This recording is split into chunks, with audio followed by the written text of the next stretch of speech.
நண்பர்கள் அனைவருக்கும் வணக்கம். இன்னைக்கு நம்ம இந்த வீடியோல தங்கம் விலை மீண்டும் அதிரடியாக குறைவு என்ற தகவல் வெளியாகிருக்கு. ஸோ அதை பத்தி தான் இப்ப நம்ம பார்க்க போறோம்.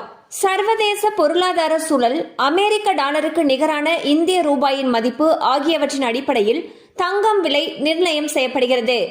இதன் தொடர்ச்சியாக கடந்த மார்ச் 28ஆம் தேதி ஒரு பவுன் 50,000 என்ற வரலாறு காணாத உயர்வை எட்டியது. இதைத் தொடர்ந்து விலை உயர்ந்து வந்த நிலையில் மத்திய பட்ஜெட்டில் தங்கத்தின் மீதான இறக்குமதி வரி 6% குறைக்கப்பட்டது. இதனால் அன்றைய தினம் சவரனுக்கு 2080 ரூபாய் குறைந்தது. பின்னர் தங்கம் விலை ஏறுமுகமாகவே இருந்தது. குறிப்பாக தீபாவளி அன்று 59,640 என்ற வரலாறு காணாத உச்சத்தை அடைந்தது.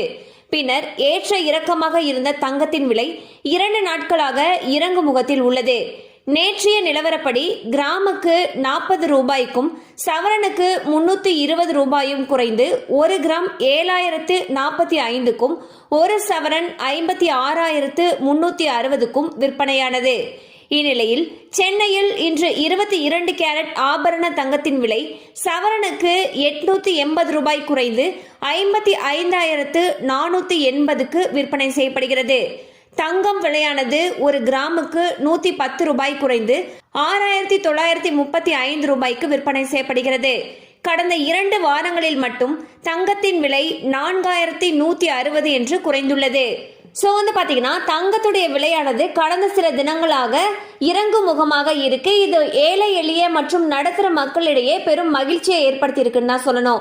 இன்னும் தங்கத்துடைய விலை குறையும் அப்படிங்கிற பட்சத்துல பொதுமக்களுக்கு அது ரொம்பவே மகிழ்ச்சி அளிக்கக்கூடிய ஒரு விஷயமாக இருக்கும்.